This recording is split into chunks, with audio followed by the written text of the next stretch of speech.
અંજાર ખાતે યોજાયેલ આજે 7મા દિવસે જનહિતને ધ્યાને રાખી આ કાર્યક્રમ અંજાર શહેર તેમજ આજુબાજુના ગામડાઓને ખૂબ જ ઉપયોગી સેવા કાર્ય કરતા લોકોએ બિરદાવ્યો। અત્યાર સુધી 900ની ઉપર વિવિધ પ્રકારના દાખલાઓ અંજાર શહેર સંગઠન તેમજ મહિલા મોરચો, બક્ષી પંચ મોરચો, સર્વે મોરચાનું આ કાર્ય સેવા ઉપયોગી થયેલ। અંજાર શહેર ભારતીય જનતા પાર્ટી દ્વારા નગરજનોની સુવિધા અને જનહિતને ધ્યાનમાં રાખી જન સહાયતા કેમ્પનું સફળ આયોજન। અંજાર શહેર ભારતીય જનતા પાર્ટી દ્વારા સર્વ નગરજનો માટે તારીખ 11/5/2026 રોજ શરૂ થયેલ આજે 7મા દિવસે કાર્યરત આ કેમ્પમાં હજુ પણ લોકોની દાખલા મેળવવા માટે એટલી ભીડ જોવા મળેલ છે। મામલતદાર કચેરી બહાર બસ સ્ટેશન સામે જન સહાયતા કેમ્પનું આયોજન કરવામાં આવ્યું છે। સવારે 10:30 થી 1:30 દરમિયાન શરૂ કરવામાં આવેલ આ કેમ્પમાં જાતિ, આવક અને નોન ક્રિમિનલ દાખલા સહિતની કામગીરી માટે માર્ગદર્શન આપવામાં આવી રહ્યું છે।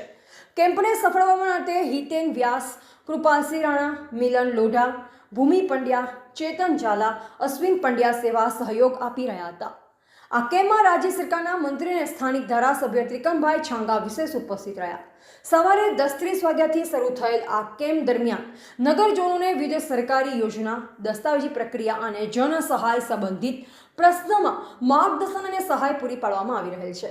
મોટી સંખ્યામાં નગરજનો આ કેમ્પમાં લાભ લઈ રહ્યા છે। ભારતીય જનતા પાર્ટી અંજાર શહેરના આગેવાનો અને કાર્યકર્તાઓ દ્વારા કેમ્પને સફળ બનાવવા માટે કામગીરી સંભાળવામાં આવી રહી છે।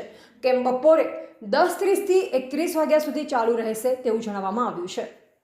તેમજ રાજ્યમંત્રી શ્રી ત્રિકમભાઈ છાંગાએ વધુમાં જણાવ્યું કે વેકેશન દરમિયાન આ કાર્ય પદ્ધતિ સતત ચાલુ રહેશે અને અમે પણ આવતા રહીશું। લોકોને સુવિધા મળે અને તાત્કાલિક દાખલા કઢાવી આપવામાં આવે તેવા પ્રયત્ન સતત ચાલુ રહેશે। રિપોર્ટર જયશ્રી મહેતા, અંજાર, કચ્છ।